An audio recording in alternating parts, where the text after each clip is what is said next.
All right, so today we're diving into what is, without a doubt, one of the most powerful and controversial texts in modern Indian history. It's called Annihilation of Caste. Now, here's the thing. It was written as a speech by the brilliant Dr. B.R. Ambedkar, but the ideas inside were so radical, so explosive, that the very people who invited him to speak, well, they refused to let him deliver it. So you have to ask, right? What was so dangerous about this unspoken speech? When the conference organizers got a look at his draft, they were just stunned. Completely floored. They begged him, please, just take out the really challenging parts. But his response? It was swift and it was absolute. His point was clear. The whole argument was a single piece. You couldn't just pick and choose. He'd rather the speech never see the light of day than have its core logic watered down. So, let's set the scene. The year is 1936. A group of Hindu reformers, people who actually wanted to abolish the caste system, invited Dr. Ambedkar to be their keynote speaker. On paper, he was the perfect choice. But, they were wrong. When they saw what he had written, they realized he wasn't there to talk about some gentle reforms. No. He was there to pull the entire system up by its very roots. So, to avoid the controversy, they just canceled the whole conference. But Ambedkar, he took the speech and published it himself. And in doing that, he unleashed these ideas on the entire nation. So what was it? What was so dangerous about this speech? Well, it boils down to this. Ambedkar wasn't interested in superficial fixes, like letting different castes eat together. He argued the system couldn't be fixed at all. It had to be completely and totally annihilated. To build his case, he starts by taking on the single most common defense of the caste system, an argument, by the way, that people still use today. And he doesn't just challenge it. He absolutely surgically dismantles it. Okay, so defenders of caste often say, look, it's just a division of labor. Every society needs that, right?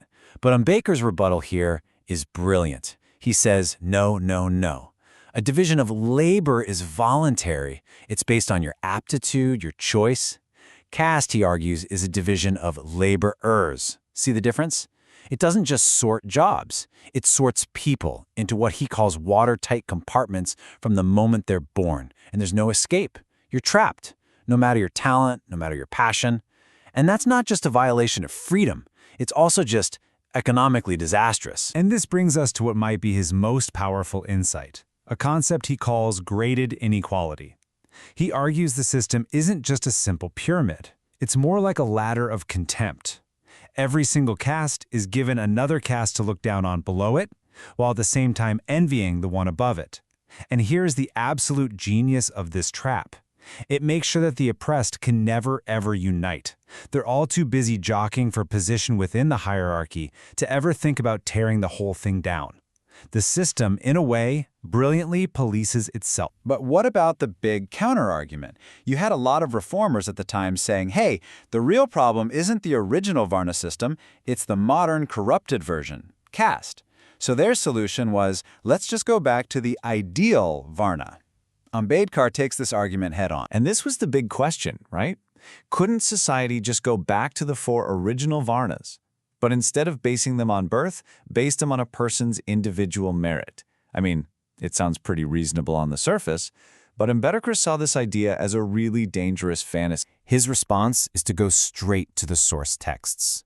He points out that even in this so-called ideal form, the Varna system is fundamentally unequal. The role prescribed for the Shudra is crystal clear.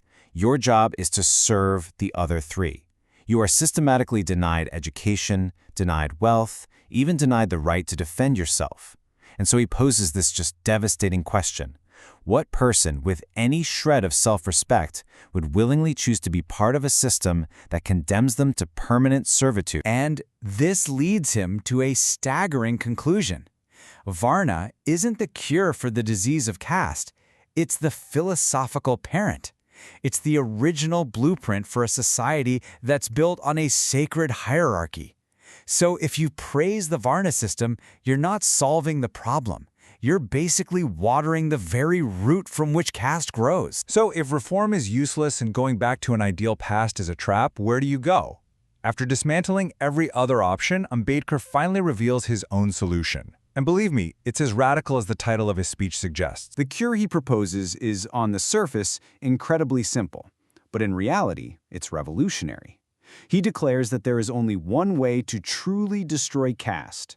Not just sharing a meal, not just being neighbors, but creating real kinship through the fusion of blood.